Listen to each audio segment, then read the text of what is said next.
Kita hidup di zaman ketika kenyamanan dianggap tujuan utama. Sedikit rasa tidak enak, kita cari jalan pintas. Sedikit tekanan, kita anggap tanda bahwa ada yang salah. Padahal, jika ditarik lebih dalam, justru disitulah masalahnya bermula. Bukan pada sulitnya hidup, tetapi pada kebiasaan kita melarikan diri darinya. Stoikisme melihat hal ini dengan cara yang berbeda. Bagi para filsuf Stoik, hidup memang tidak pernah berjanji adil. Rasa sakit, kehilangan, dan kegagalan bukan penyimpangan, melainkan bagian dari struktur dasar kehidupan. Yang menentukan bukan seberapa sering kita terluka, tetapi bagaimana kita melatih pikiran untuk meresponsnya. Menariknya, banyak penelitian modern menunjukkan hal serupa. Otak manusia tidak tumbuh kuat dari kenyamanan yang terus-menerus, melainkan dari paparan bertahap terhadap tantangan yang bisa dihadapi dengan sadar. Masalahnya, otak kita hari ini dilatih untuk menilai ketidaknyamanan sebagai ancaman, bukan sebagai ruang latihan. Akibatnya, hal-hal sulit terasa semakin berat, bukan karena bebannya bertambah, tetapi karena kapasitas batin kita tidak pernah dilatih untuk menahannya. Stoikisme justru mengajak kita melakukan kebalikan yang terasa tidak intuitif. Menghadapi, bukan menghindar. Bukan karena ingin menderita, tetapi karena ingin hidup dengan keteguhan yang nyata. Dalam pembahasan ini, kita akan melihat mengapa menghindari hal sulit justru melelahkan dalam jangka panjang. Bagaimana melatih otak agar tidak runtuh saat berhadapan dengan ketidaknyamanan, dan mengapa kekuatan sejati sering tumbuh tanpa sorotan, tanpa tepuk tangan, dan tanpa janji hasil instan. Semua ini bukan tentang menjadi keras, tetapi tentang menjadi stabil. Pastikan kamu menonton sampai akhir agar tidak kehilangan makna penting dari pembahasan ini. Dan jangan lupa untuk berlangganan agar kita bisa terus berbagi perspektif yang menginspirasi satu sama lain. Mari kita mulai. Poin 1. Beban menghindari hal-hal sulit. Biasanya kalau kita jujur sebentar, kita tahu persis kapan pertama kali mulai menghindari hal sulit. Bukan karena tidak mampu, tapi karena otak kita belajar satu pola sederhana. Menghindar terasa lebih ringan. Tidak nyaman memang, tapi aman. Dan anehnya, rasa aman semu itu sering kita sebut sebagai kewarasan. Kamu mungkin pernah ada di titik ini. Ada satu hal yang jelas perlu dihadapi, tapi selalu terasa bisa ditunda. Hari ini capek, besok saja. Minggu ini belum siap, nanti kalau kondisi lebih ideal. Padahal kalau ditelusuri lebih dalam, kondisi ideal itu jarang sekali benar-benar datang. Yang ada, beban di kepala justru bertambah pelan-pelan, tanpa suara. Dalam banyak studi psikologi, penghindaran bukan sekadar kebiasaan buruk, tapi mekanisme perlindungan otak. Otak manusia dirancang untuk meminimalkan ancaman dan stres. Masalahnya, otak tidak selalu bisa membedakan antara ancaman nyata dan ketidaknyamanan yang sebenarnya aman. Akibatnya, hal sulit langsung dilabeli sebagai bahaya, meskipun secara rasional kita tahu itu hanya menuntut usaha. Di titik ini, stoikisme punya sudut pandang yang dingin tapi jujur. Gangguan batin bukan datang dari peristiwa, tapi dari penilaian kita terhadap peristiwa itu. Saat kita menghindari hal sulit berulang kali, kita tanpa sadar melatih otak untuk mempersepsikan ketidaknyamanan sebagai sesuatu yang harus dihindari, bukan dihadapi. Dan latihan ini efektif, terlalu efektif. Yang jarang disadari, beban terbesar dari penghindaran bukan terletak pada masalahnya, tapi pada energi mental yang terkuras untuk terus menghindar. Kamu mungkin terlihat baik-baik saja dari luar, tapi di dalam kepala ada daftar hal yang belum dibereskan. Setiap kali mengingatnya, ada tarikan kecil di dada. Tidak cukup besar untuk panik, tapi cukup konsisten untuk melelahkan. Biasanya kalau kita berhenti sejenak dan jujur pada diri sendiri, rasa ingin menyerah itu bukan karena tugasnya terlalu berat. Lebih sering karena batin sudah lelah duluan. Lelah memikirkan kemungkinan gagal, lelah membayangkan penilaian orang, lelah menghadapi versi diri yang mungkin tidak sesuai harapan. Ironisnya, kelelahan ini justru tumbuh karena kita tidak pernah memberi ruang bagi diri sendiri untuk benar-benar beradaptasi. Dalam psikologi resiliensi, Ketahanan mental tidak muncul dari kondisi nyaman, tapi dari proses adaptasi yang berulang. Otak belajar bertahan justru ketika diberi kesempatan menghadapi tekanan yang terukur.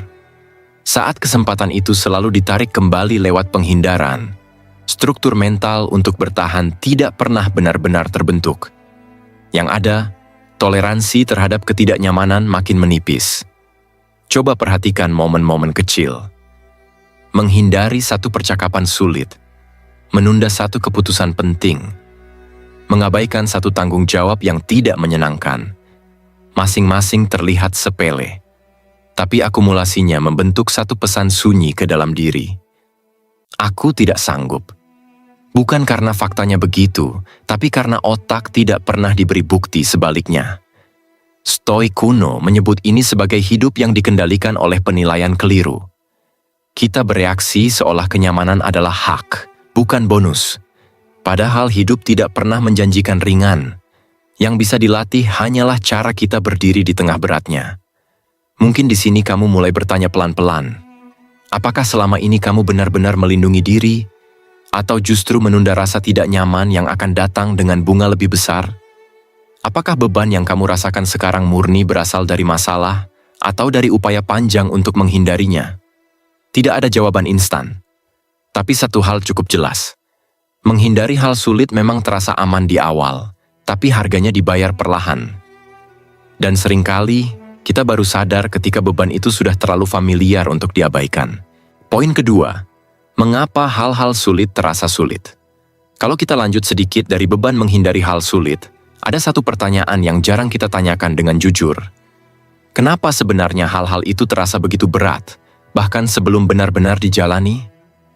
Kenapa baru membayangkannya saja sudah bikin dada terasa sempit? Biasanya kita mengira jawabannya sederhana, karena memang sulit. Tapi kalau diperiksa lebih dekat, tidak semua yang sulit terasa sama beratnya. Ada orang yang menghadapi tekanan besar tapi terlihat stabil, sementara yang lain runtuh oleh hal yang secara objektif lebih ringan. Di titik ini, masalahnya bukan lagi pada situasi, tapi pada cara otak membaca situasi tersebut. Secara biologis, otak kita tidak netral. Ia punya tugas utama, bertahan hidup. Dalam banyak penelitian psikologi, sistem penilaian ancaman di otak bekerja jauh lebih cepat daripada pemikiran rasional. Saat kita berhadapan dengan ketidakpastian, risiko gagal, atau potensi kehilangan harga diri, otak sering mengklasifikasikannya sebagai ancaman, meskipun tidak ada bahaya fisik sama sekali. Reaksinya nyata. Detak jantung meningkat, otot menegang, pikiran menyempit. Disinilah hal sulit mulai terasa berlipat. Bukan karena tugasnya semakin berat, tapi karena tubuh dan pikiran sudah masuk mode bertahan. Energi mental habis bukan untuk mengerjakan, tapi untuk menahan rasa tidak nyaman. Ironisnya, semakin kita sadar bahwa hal itu penting, konflik batin justru semakin besar. Satu sisi tahu ini perlu dijalani, sisi lain ingin segera berhenti agar rasa terancam itu hilang. Biasanya kalau kita jujur, yang paling menakutkan bukan kegagalannya, tapi makna di balik kegagalan itu. Takut terlihat tidak kompeten, takut membuktikan keraguan yang selama ini kita sembunyikan. Takut kehilangan identitas yang sudah kita bangun di kepala sendiri. Semua itu terjadi di dalam, jauh sebelum hasil apapun muncul. Beberapa riset tentang persepsi stres menunjukkan bahwa pengalaman masa lalu sangat mempengaruhi beratnya rasa sulit. Jika dulu kegagalan tidak pernah diolah dengan sehat, otak menyimpannya sebagai peringatan. Maka setiap situasi serupa di masa depan terasa lebih mengancam, meskipun kondisinya berbeda. Otak tidak melihat konteks, ia melihat pola. Dan pola lama sering lebih kuat daripada fakta baru. Di titik ini, kita perlu jujur pada diri sendiri. Apakah yang membuat ini terasa sulit adalah realitasnya, atau dialog batin yang terus memutar kemungkinan terburuk? Apakah ini benar-benar di luar kemampuan, atau hanya terasa begitu karena harga diri ikut dipertaruhkan? Stoikisme melihat ini dengan cara yang tidak romantis. Hal sulit tidak pernah dijanjikan akan terasa ringan. Yang bisa diubah hanyalah cara kita menilai dan meresponsnya. Ketika penderitaan tidak diberi makna, ia hanya menjadi rasa sakit mentah. Tapi ketika kita mulai melihatnya sebagai bagian dari proses membentuk diri, beban emosionalnya berubah bentuk. Bukan hilang, tapi lebih terkelola. Menariknya, studi tentang ketahanan mental menunjukkan bahwa orang yang tangguh bukan mereka yang jarang tertekan, tapi mereka yang mampu menafsirkan tekanan tanpa merasa identitasnya runtuh. Mereka tidak menganggap kesulitan sebagai vonis terhadap nilai diri, hanya sebagai kondisi yang perlu dilewati. Perbedaannya tipis, tapi dampaknya besar. Coba perhatikan pengalaman sehari-hari. Biasanya kalau kita menghadapi sesuatu yang baru dan tidak ada yang menilai, rasa sulitnya lebih bisa ditoleransi. Tapi begitu ada ekspektasi, pengakuan, atau risiko malu, beratnya langsung naik. Itu bukan karena tugasnya berubah, tapi karena maknanya berubah di kepala kita. Mungkin di sini kamu mulai menangkap sesuatu yang jarang dibicarakan, bahwa rasa sulit seringkali adalah campuran antara tekanan nyata dan cerita yang kita bangun sendiri. Cerita tentang siapa kita jika gagal. Cerita tentang bagaimana seharusnya hidup berjalan. Cerita yang tidak selalu adil, tapi kita percayai begitu saja. Pertanyaannya sekarang bukan bagaimana menghilangkan rasa sulit. Itu hampir mustahil. Pertanyaannya, apakah kita mau berhenti memperlakukan setiap ketidaknyamanan sebagai ancaman terhadap diri kita? Atau kita mulai melihatnya sebagai sinyal bahwa ada bagian diri yang sedang dilatih, meskipun dengan cara yang tidak nyaman? Hal sulit terasa sulit bukan karena kita lemah, tapi karena otak kita sedang bekerja sesuai desain lamanya. Dan memahami ini, perlahan, memberi kita jarak. Jarak yang cukup untuk tidak langsung lari. Jarak yang akan kita butuhkan untuk melangkah ke poin berikutnya. Poin ketiga, bagaimana melatih otak untuk menghadapi ketidaknyamanan. Setelah kita memahami mengapa hal sulit terasa begitu berat, pertanyaan berikutnya tidak bisa dihindari. Kalau otak memang bereaksi seperti itu, lalu apa yang bisa kita lakukan? Apakah kita hanya pasrah pada desain bawaan ini, atau justru disitulah ruang latihan dimulai? Biasanya kalau kita mendengar kata melatih otak, bayangan yang muncul adalah motivasi besar, atau dorongan keras untuk memaksa diri. Padahal, yang sering luput disadari, otak tidak berubah lewat lonjakan ekstrem. Ia berubah lewat paparan kecil yang konsisten. Sama seperti tubuh yang tidak langsung kuat karena satu kali angkat beban berat, tapi karena latihan berulang yang terukur. Dalam psikologi modern, ada konsep sederhana tapi sering diabaikan. Ketidaknyamanan yang dihadapi secara sadar dan dalam dosis yang bisa ditoleransi justru memperluas kapasitas mental. Data dari studi tentang stres adaptif menunjukkan bahwa individu yang terbiasa menghadapi stres ringan secara terkontrol memiliki respons emosional yang lebih stabil saat tekanan besar datang. Bukan karena mereka lebih kebal, tapi karena sistem sarafnya sudah belajar bahwa rasa tidak nyaman tidak selalu berujung pada kehancuran. Biasanya kalau kita jujur, masalahnya bukan kita tidak tahu harus mulai dari mana. Masalahnya kita menunggu siap. Padahal siap seringkali adalah efek samping dari proses, bukan prasyaratnya. Kamu mungkin pernah menunda satu hal sederhana, seperti berbicara jujur atau memulai rutinitas sulit, sambil berkata dalam hati, nanti kalau mental sudah lebih kuat. Yang jarang disadari, mental itu justru dibentuk setelah kamu mulai, bukan sebelumnya. Stoikisme punya pendekatan yang dingin tapi masuk akal. Ketidaknyamanan tidak perlu dicari secara dramatis, tapi juga tidak perlu dihindari berlebihan. Ada latihan sunyi yang dilakukan tanpa sorotan, seperti memilih disiplin kecil, menahan reaksi impulsif, atau tetap konsisten saat tidak ada hasil instan. Ini bukan soal menyiksa diri, tapi soal membiasakan batin hadir di situasi yang tidak menyenangkan tanpa langsung kabur. Secara praktis, melatih otak berarti mengubah hubungan kita dengan rasa tidak nyaman. Bukan lagi sinyal bahaya, tapi sinyal latihan.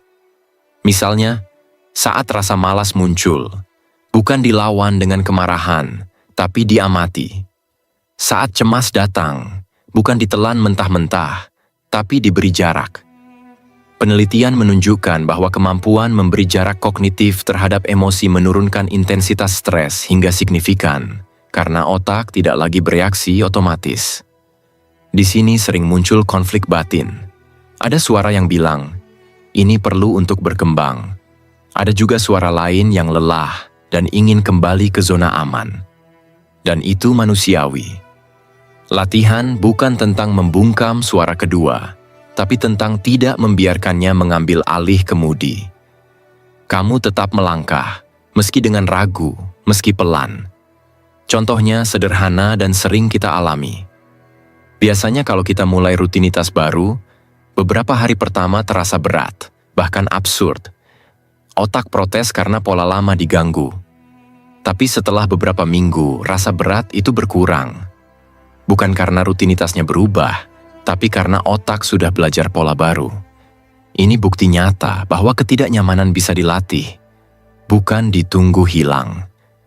Namun perlu jujur juga, tidak semua ketidaknyamanan harus ditelan. Ada perbedaan antara latihan dan kerusakan. Stoik tidak mengajarkan untuk memaksa diri sampai hancur. Yang ditekankan adalah kebijaksanaan dalam memilih beban yang membangun, bukan yang melukai. Latihan yang sehat membuatmu lelah tapi utuh, bukan kehilangan arah atau martabat. Di titik ini, mungkin ada perasaan yang jarang diucapkan. Takut kalau ternyata kamu tidak sekuat yang kamu kira. Takut kalau semua usaha ini sia-sia. Itu wajar, tapi justru disitulah latihan bekerja. Kamu tetap hadir, meski tanpa jaminan hasil. Dan dari situ, pelan-pelan, muncul kepercayaan diri yang tidak ribut, tidak pamer, tapi stabil. Melatih otak menghadapi ketidaknyamanan bukan tentang menjadi kebal rasa sakit. Ini tentang membuktikan pada diri sendiri bahwa kamu bisa tetap berdiri di tengah rasa tidak nyaman tanpa kehilangan kendali. Dan dari latihan kecil itulah, fondasi untuk kekuatan yang lebih besar mulai terbentuk. Poin keempat, kekuatan resiliensi. Setelah kita bicara soal melatih otak menghadapi ketidaknyamanan, ada satu pertanyaan yang biasanya muncul pelan-pelan. Kalau ketidaknyamanan itu terus datang, apa yang membuat seseorang tidak runtuh? Di titik inilah resiliensi bekerja, bukan sebagai slogan motivasi, tapi sebagai kemampuan yang dibentuk melalui pengalaman nyata. Resiliensi sering disalahpahami sebagai sikap keras kepala, atau kemampuan bertahan tanpa mengeluh. Padahal, riset psikologi menunjukkan hal yang lebih sederhana dan lebih jujur. Resiliensi adalah kemampuan untuk pulih dan beradaptasi setelah tekanan, bukan berarti tidak terluka. Data longitudinal tentang ketahanan mental menunjukkan bahwa individu yang resilient tetap merasakan stres, cemas, bahkan ragu, tetapi mereka tidak berhenti di sana. Mereka bergerak, meski pelan, meski tidak pasti. Biasanya kalau kita reflektif sebentar, rasa ingin menyerah itu tidak muncul di saat terburuk.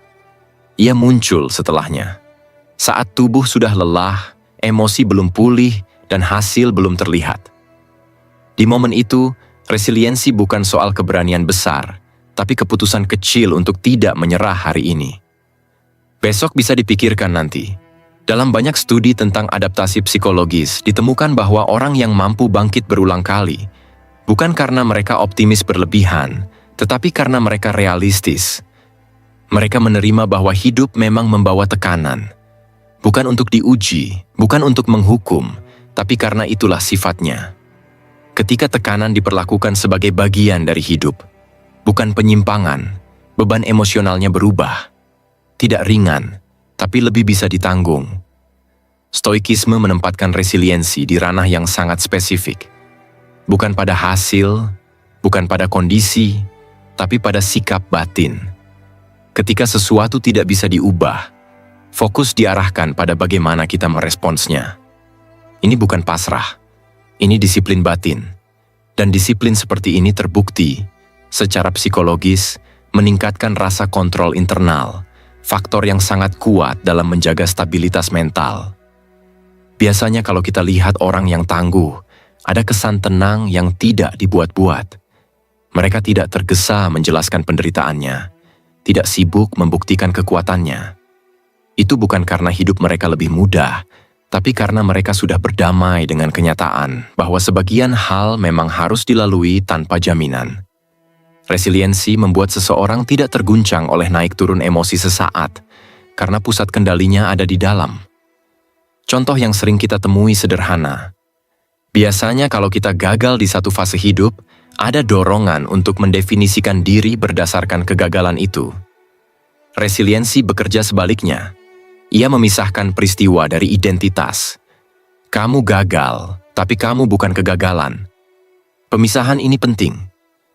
Banyak penelitian menunjukkan bahwa orang yang mampu memisahkan diri dari peristiwa traumatis memiliki tingkat pemulihan yang lebih baik dibanding mereka yang meleburkan kejadian dengan harga diri. Namun perlu jujur juga. Resiliensi bukan solusi instan. Ada sisi negatif yang jarang dibahas. Terlalu memaksa diri bangkit tanpa memproses luka justru bisa menumpuk kelelahan emosional. Itu sebabnya resiliensi yang sehat selalu disertai kesadaran batas. Bukan menekan emosi, tapi mengakuinya tanpa membiarkannya menguasai arah hidup. Di titik ini, mungkin ada perasaan yang tidak diucapkan. Takut kalau kamu lelah terus, takut kalau usaha ini sia-sia, takut kalau kamu sudah terlalu jauh untuk berbalik tapi belum cukup kuat untuk maju. Resiliensi tidak menghilangkan rasa takut itu. Ia hanya mengubah hubunganmu dengannya. Kamu tetap melangkah, meski takut ikut berjalan di sampingmu. Ada satu hal menarik dari penelitian tentang harapan. Orang yang resilient tidak berharap hidup menjadi mudah. Mereka berharap diri mereka cukup kuat untuk menghadapi apapun yang datang. Harapan seperti ini lebih stabil, karena tidak bergantung pada situasi luar. Dan secara paradoks, harapan inilah yang membuat seseorang lebih tenang. Resiliensi memberi martabat pada proses. Bukan karena hasilnya indah, tapi karena kamu memilih tetap hadir di tengah tekanan. Dalam stoikisme, ini adalah bentuk kebebasan tertinggi. Ketika keadaan tidak bisa dikendalikan, sikap batin tetap milikmu. Mungkin ini saatnya kamu bertanya ke diri sendiri. Bukan seberapa kuat kamu sekarang, tapi seberapa sering kamu bangkit, meski tanpa sorotan. Karena seringkali, kekuatan terbesar manusia tumbuh di tempat yang paling sepi. Poin kelima, pelajaran dari hal-hal sulit. Sampai di sini, mungkin kamu mulai menyadari satu hal yang agak mengganggu. Banyak pelajaran paling penting dalam hidup justru datang bukan saat segalanya berjalan rapi, tapi ketika keadaan memaksa kita berhenti, menelan kenyataan, dan berpikir ulang. Hal-hal sulit, suka tidak suka, selalu membawa sesuatu. Pertanyaannya hanya satu. Apakah kita mau melihatnya, atau sekadar ingin cepat keluar dari rasa tidak nyaman itu? Biasanya kalau kita mengalami masa berat, ada dua dorongan yang muncul bersamaan. Di satu sisi, kita ingin belajar, ingin kuat, ingin percaya bahwa semua ini ada gunanya. Di sisi lain, ada kemarahan yang diam-diam tersimpan. Kenapa harus begini? Kenapa sekarang? Kenapa ke saya? Dan di titik ini, pelajaran hidup jarang datang dengan wajah damai. Ia datang sambil menyeret luka yang belum sembuh sepenuhnya. Psikologi resiliensi menjelaskan bahwa makna tidak otomatis muncul dari penderitaan. Makna dibentuk melalui proses refleksi. Data menunjukkan bahwa orang yang mampu mengambil pelajaran dari pengalaman sulit bukan mereka yang paling cepat pulih, tetapi mereka yang mau memproses pengalaman itu secara jujur. Bukan menutupinya dengan kalimat positif, bukan juga menenggelamkannya dengan distraksi, tapi benar-benar duduk bersama rasa tidak enak itu. Biasanya kalau kita jujur pada diri sendiri, pelajaran paling besar tidak datang saat kita berhasil. Ia muncul setelah gagal, diremehkan, atau berjalan sendirian tanpa ada yang benar-benar peduli. Dan itu menyakitkan. Tapi justru disitulah karakter diuji. Bukan soal seberapa keras kamu jatuh, tapi bagaimana kamu menafsirkan jatuh itu. Apakah sebagai bukti bahwa kamu tidak cukup, atau sebagai pengalaman yang membentuk cara berpikirmu ke depan? Stoikisme punya pandangan yang terasa dingin, tapi sebenarnya menenangkan. Hidup tidak berutang penjelasan atas ketidakadilannya. Yang bisa kita lakukan hanyalah memilih sikap batin.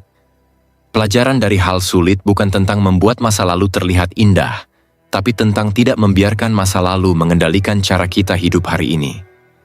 Itu perbedaan yang tipis, tapi menentukan.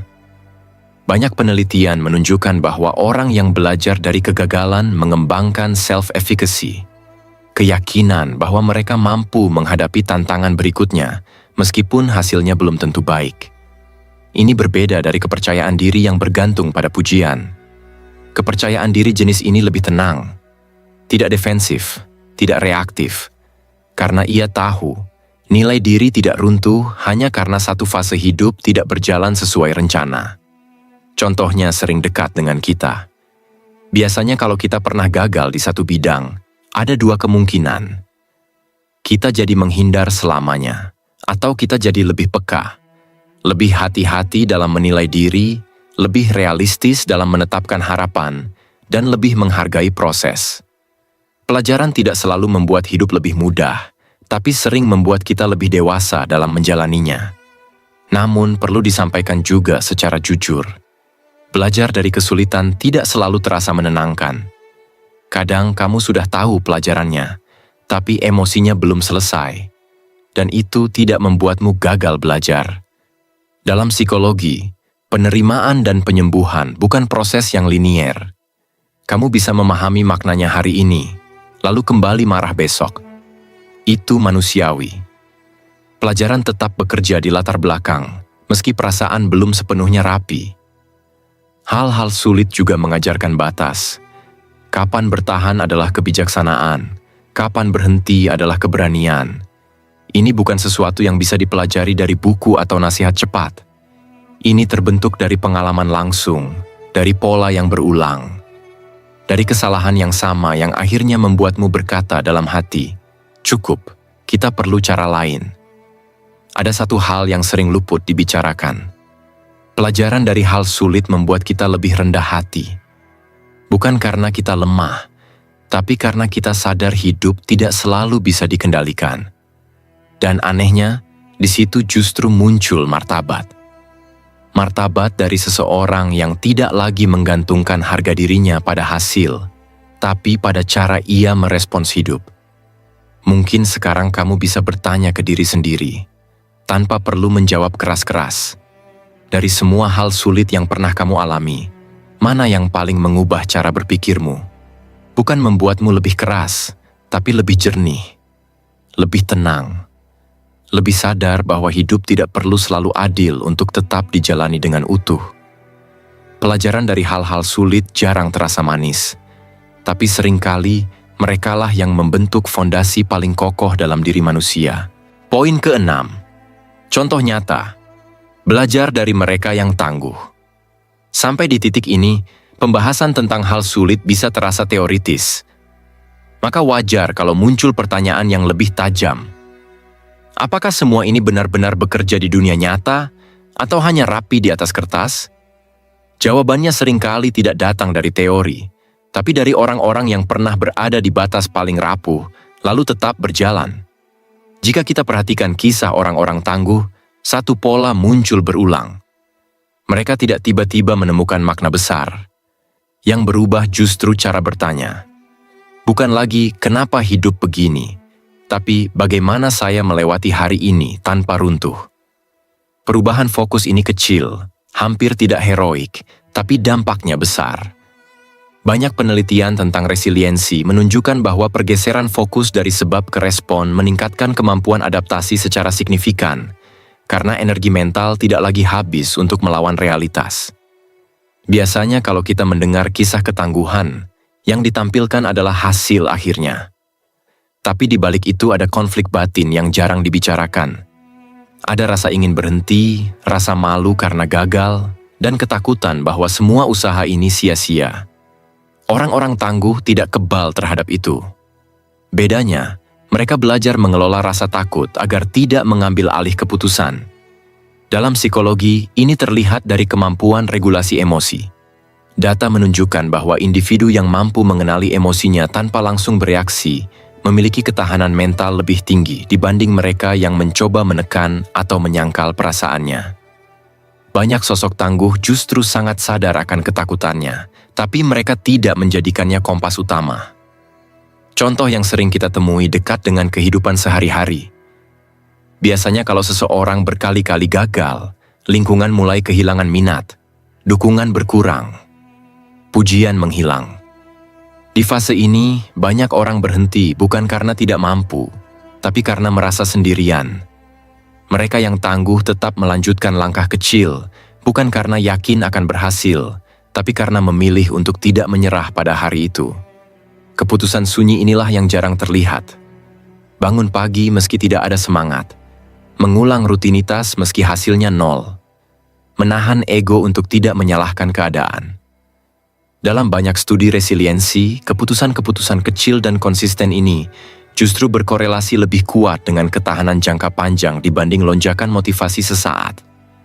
Menariknya, orang-orang ini juga jarang terlihat haus pengakuan. Bukan karena mereka tidak pantas dipuji, tapi karena kepercayaan diri mereka tidak lagi bergantung pada penilaian luar. Kepercayaan diri semacam ini tumbuh dari penerimaan terhadap keterbatasan diri. Mereka tahu di mana lemah, dan itu tidak lagi mengancam identitas mereka. Ada sisi realistis yang perlu disampaikan. Tidak semua kisah ketangguhan berakhir manis. Ada yang tetap hidup dengan keterbatasan, dengan luka yang tidak sepenuhnya sembuh. Tapi resiliensi tidak menjanjikan akhir yang indah. Ia menawarkan kemampuan untuk hidup dengan utuh meski akhir tidak ideal. Dan itu perbedaan yang penting. Orang-orang tangguh juga memelihara harapan dengan cara yang berbeda. Bukan harapan bahwa hidup akan berubah drastis, tapi harapan bahwa mereka bisa bertahan dan belajar. Dalam psikologi, ini sering disebut harapan fungsional. Bukan optimisme kosong, tapi keyakinan bahwa usaha hari ini tetap bermakna meski hasilnya belum terlihat. Biasanya kalau kita bandingkan, optimisme yang terlalu lantang mudah runtuh saat realitas menampar. Sementara ketekunan yang tenang lebih tahan. Banyak sosok tangguh bergerak seperti ini.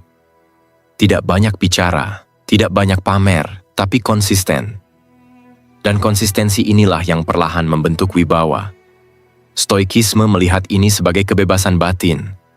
Ketika situasi tidak bisa dikendalikan, yang dijaga adalah sikap. Orang-orang ini menerima kenyataan pahit tanpa kehilangan martabat. Mereka tidak mengagungkan penderitaan, tapi juga tidak menolaknya. Mereka mengolahnya. Mungkin di sini kamu bisa berhenti sejenak dan bertanya pada diri sendiri. Dari orang-orang yang pernah kamu temui, siapa yang paling berpengaruh dalam hidupmu? Biasanya bukan yang paling keras bicara, tapi yang tetap stabil di tengah tekanan. Yang tidak banyak menjanjikan, tapi selalu hadir. Belajar dari mereka yang tangguh bukan berarti meniru hidup mereka, tapi memahami satu hal sederhana. Ketangguhan jarang lahir dari keyakinan besar. Ia lahir dari keputusan kecil yang diulang, bahkan saat tidak ada yang melihat. Dan itu, diam-diam, adalah bentuk keberanian yang sangat manusiawi. Poin ketujuh, kebijaksanaan stoikisme. Fokus pada apa yang dapat Anda kendalikan. Setelah melihat bagaimana orang-orang tangguh bertahan di dunia nyata, ada satu benang merah yang jarang dibicarakan secara jujur.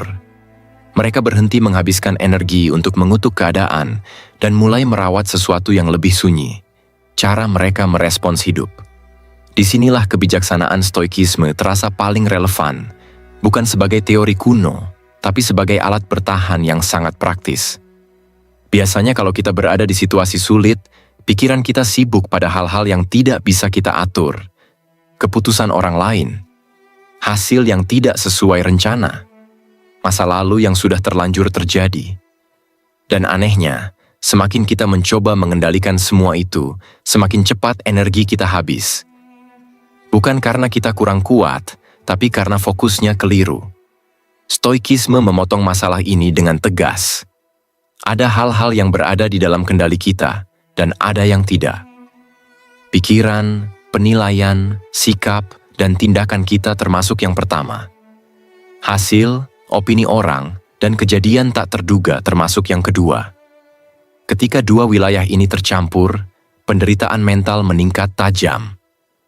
Ini sejalan dengan temuan psikologi modern tentang locus of control. Individu yang memusatkan kendali pada faktor internal cenderung lebih stabil secara emosi dan lebih adaptif saat menghadapi tekanan. Biasanya konflik batin muncul di sini.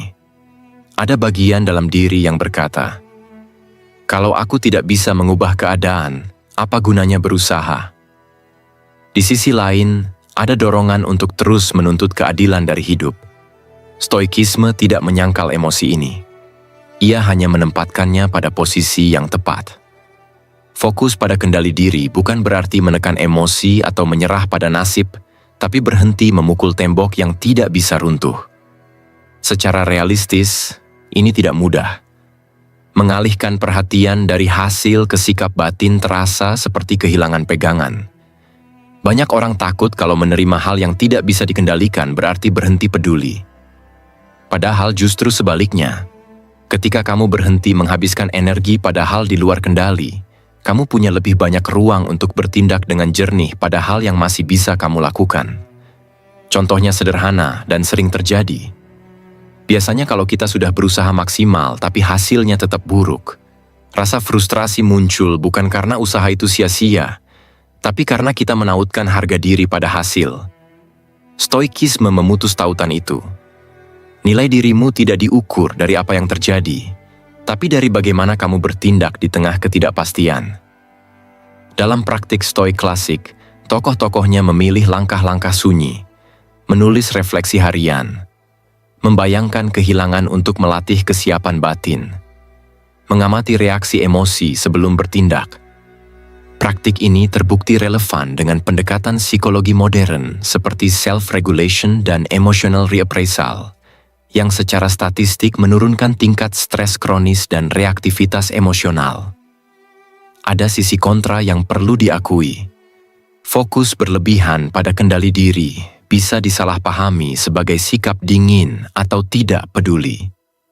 Tapi stoikisme tidak mengajarkan apatis. Ia mengajarkan keterlibatan yang dewasa. Kamu tetap berusaha, tetap peduli, tapi tidak menggantungkan ketenangan batin pada hasil yang tidak pasti.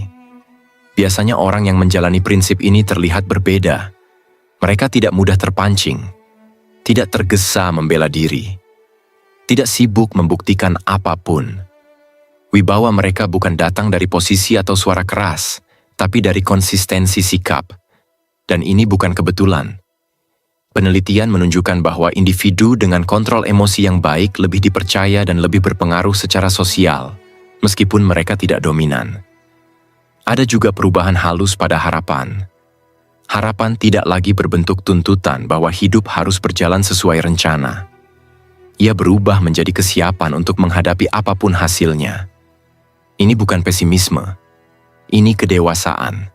Harapan yang seperti ini justru lebih tahan lama, karena tidak runtuh setiap kali realitas berubah arah. Mungkin di titik ini ada suara kecil di dalam diri yang bertanya, "Kalau aku hanya fokus pada apa yang bisa kukendalikan, apa hidup tidak jadi sempit?"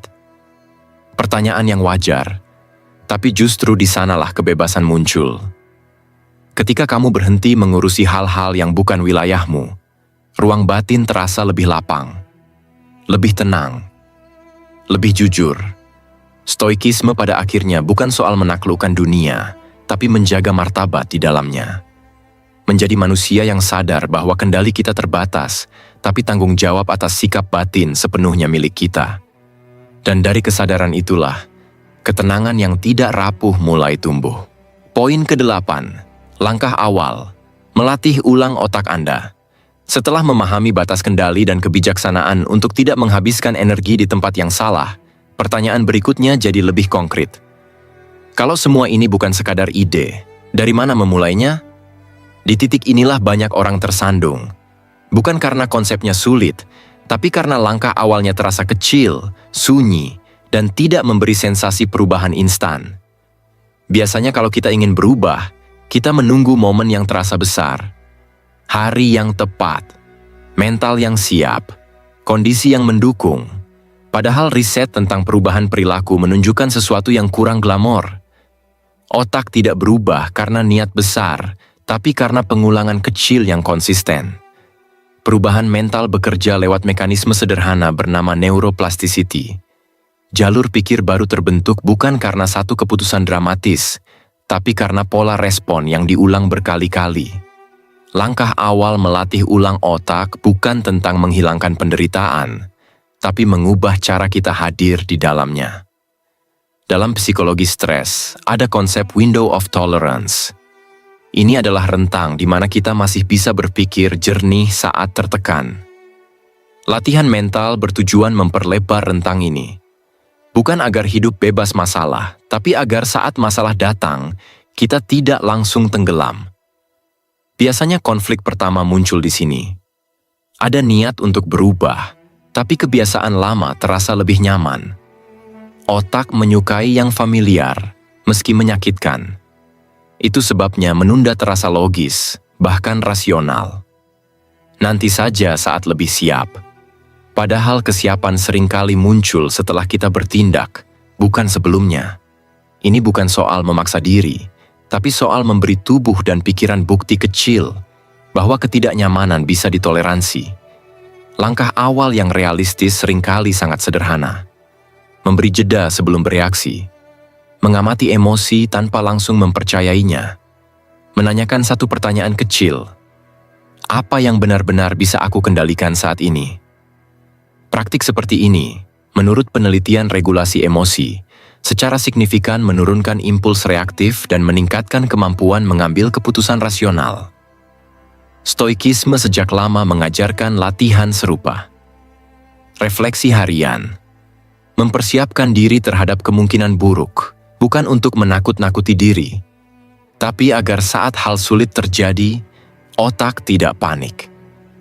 Dalam istilah modern, ini membantu sistem saraf mengenali stres sebagai sesuatu yang bisa dikelola, bukan ancaman langsung. Namun perlu jujur, di tahap awal, perubahan hampir tidak terasa.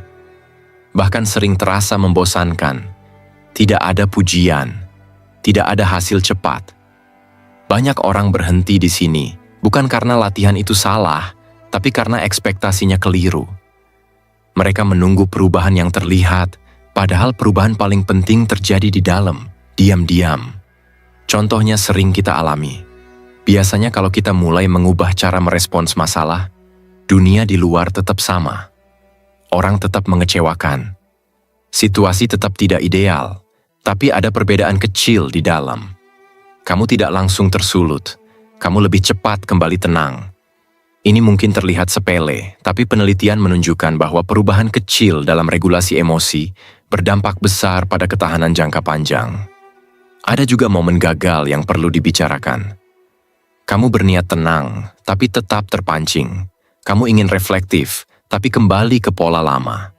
Ini bukan tanda latihan gagal. Justru ini bagian dari proses. Dalam pembentukan kebiasaan, kemunduran adalah data, bukan vonis. Yang penting bukan tidak pernah jatuh, tapi bagaimana kamu kembali berdiri tanpa drama berlebihan. Di tahap ini, harapan perlu disesuaikan. Harapan yang dewasa bukan tentang perubahan cepat, tapi tentang kesediaan menjalani proses tanpa kepastian. Ini selaras dengan prinsip stoik. Fokus pada usaha, bukan hasil. Bukan karena hasil tidak penting, tapi karena hasil bukan wilayah kendali penuh kita. Melatih ulang otak juga berkaitan dengan martabat. Ketika kamu tetap berlatih meski tidak ada yang melihat, kamu membangun sesuatu yang lebih stabil daripada motivasi sesaat. Harga diri yang tidak bergantung pada pengakuan. Ini sering terasa sunyi, tapi justru di sanalah kebebasan batin mulai terasa. Pelan-pelan, kesadaran tumbuh. Kamu mulai mengenali pola lama yang melelahkan. Kamu lebih peka kapan harus berhenti, kapan harus bertahan. Ini bukan intuisi instan, tapi hasil perhatian yang dilatih. Otak belajar membaca dirinya sendiri. Mungkin di sini muncul pertanyaan paling jujur. Apa gunanya semua ini kalau hidup tetap sulit? Jawabannya sederhana dan tidak manis. Hidup mungkin tetap sulit, tapi kamu tidak lagi rapuh seperti sebelumnya. Dan seringkali, itu sudah cukup untuk mengubah segalanya. Langkah awal melatih ulang otak bukan tentang menjadi versi ideal. Ini tentang menjadi versi yang sedikit lebih sadar hari ini dibanding kemarin. Dan dari langkah kecil yang hampir tidak terlihat itu, kekuatan yang nyata perlahan terbentuk. Kesimpulan, jika kita tarik napas sejenak dan melihat ke belakang, seluruh perjalanan ini sebenarnya tidak menawarkan jalan pintas. Tidak ada janji hidup menjadi mudah. Tidak ada ilusi bahwa rasa sakit akan berhenti sepenuhnya. Yang ditawarkan justru sesuatu yang lebih sunyi, tapi jauh lebih nyata. Kemampuan untuk tetap berdiri ketika hidup tidak bekerja sama. Makna penderitaan, pada akhirnya, bukan terletak pada seberapa besar sakitnya, tetapi pada apa yang kita lakukan dengannya. Rasa sakit selalu datang dengan dua pilihan. Ia bisa menggerus perlahan, atau membentuk keteguhan. Perbedaannya tidak ada pada peristiwanya, tapi pada keputusan batin yang kita ambil setelahnya. Dan keputusan itu seringkali tidak heroik. Ia hadir dalam bentuk sederhana, tidak lari hari ini. Di sepanjang proses ini, konflik batin tidak pernah benar-benar hilang. Bahkan ketika kita sudah paham, lelah tetap datang, keraguan tetap muncul. Ada hari-hari ketika kamu bertanya dalam hati, apakah semua usaha ini sepadan? Ini bukan tanda kamu salah jalan. Ini tanda kamu manusia. Psikologi resiliensi justru menunjukkan bahwa kemampuan bertahan tidak muncul karena konflik itu lenyap, tapi karena kita belajar hidup berdampingan dengannya tanpa menyerah pada impuls lama. Ketahanan mental yang lahir dari rangkaian kesulitan biasanya lebih kokoh daripada ketahanan yang tumbuh di tanah yang terlalu nyaman. Bukan karena penderitaan itu baik, tapi karena ia memaksa kita beradaptasi. Menariknya, karakter yang paling kuat sering tidak terasa istimewa bagi pemiliknya. Ia tumbuh pelan-pelan, tanpa sorotan, sampai suatu hari kamu sadar bahwa hal-hal yang dulu menghancurkanmu kini hanya melelahkan. Itu bukan kebetulan, itu hasil latihan batin yang tidak terlihat. Kalau kita belajar dari orang-orang tangguh, hampir tidak pernah ada satu keputusan besar yang mengubah segalanya. Yang ada adalah keputusan sunyi yang diulang. Mengatur respon, bukan keadaan. Mengelola sikap, bukan hasil. Dalam stoikisme, ini disebut menjaga wilayah kendali. Dan psikologi modern membuktikan hal serupa. Fokus pada kontrol internal secara konsisten berkorelasi dengan stabilitas emosi dan daya tahan jangka panjang. Kepercayaan diri yang muncul dari proses ini juga berbeda. Ia tidak ribut, tidak defensif, tidak sibuk membuktikan apapun. Ketika kebutuhan untuk divalidasi memudar, ketenangan justru muncul. Kamu tidak lagi menunggu dunia mengakui usahamu sebelum merasa cukup. Dan di situ, banyak orang mulai merasakan kebebasan yang sebelumnya tidak pernah mereka kenal. Harapan pun berubah bentuk. Bukan lagi harapan bahwa hidup akan selalu berpihak, tapi harapan bahwa kamu mampu bertahan apapun yang terjadi.